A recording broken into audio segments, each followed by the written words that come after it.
അങ്ങനെ നമ്മൾ രാമനള്ളി ബീച്ചിൻ്റെ സൈഡിലൂടെ ഇങ്ങനെ മന്ദം നീങ്ങിക്കൊണ്ടിരിക്കുന്നു.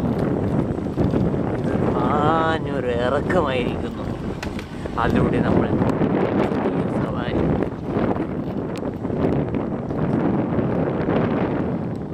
വളരെ ശ്രദ്ധിക്കുക. പണി കഴിഞ്ഞ് അന്ത്യസമയം.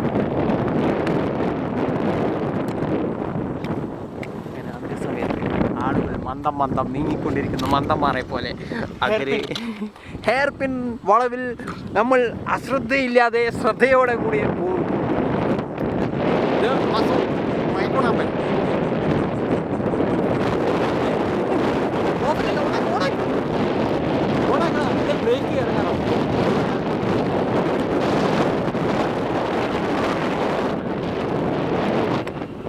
അങ്ങനെ ബൈക്കിൻ്റെ ബാക്ക് സീറ്റിലിരുന്ന് ഞാൻ മൊഞ്ചൻ റേസ് വണ്ടി ഓടിച്ചുകൊണ്ടിരിക്കുകയാണ്. പുള്ളിയൊക്കെ ഉണ്ട്, അത് തെറിച്ചോ മതി. തൃക്കരിപ്പൂർ ടൗൺ.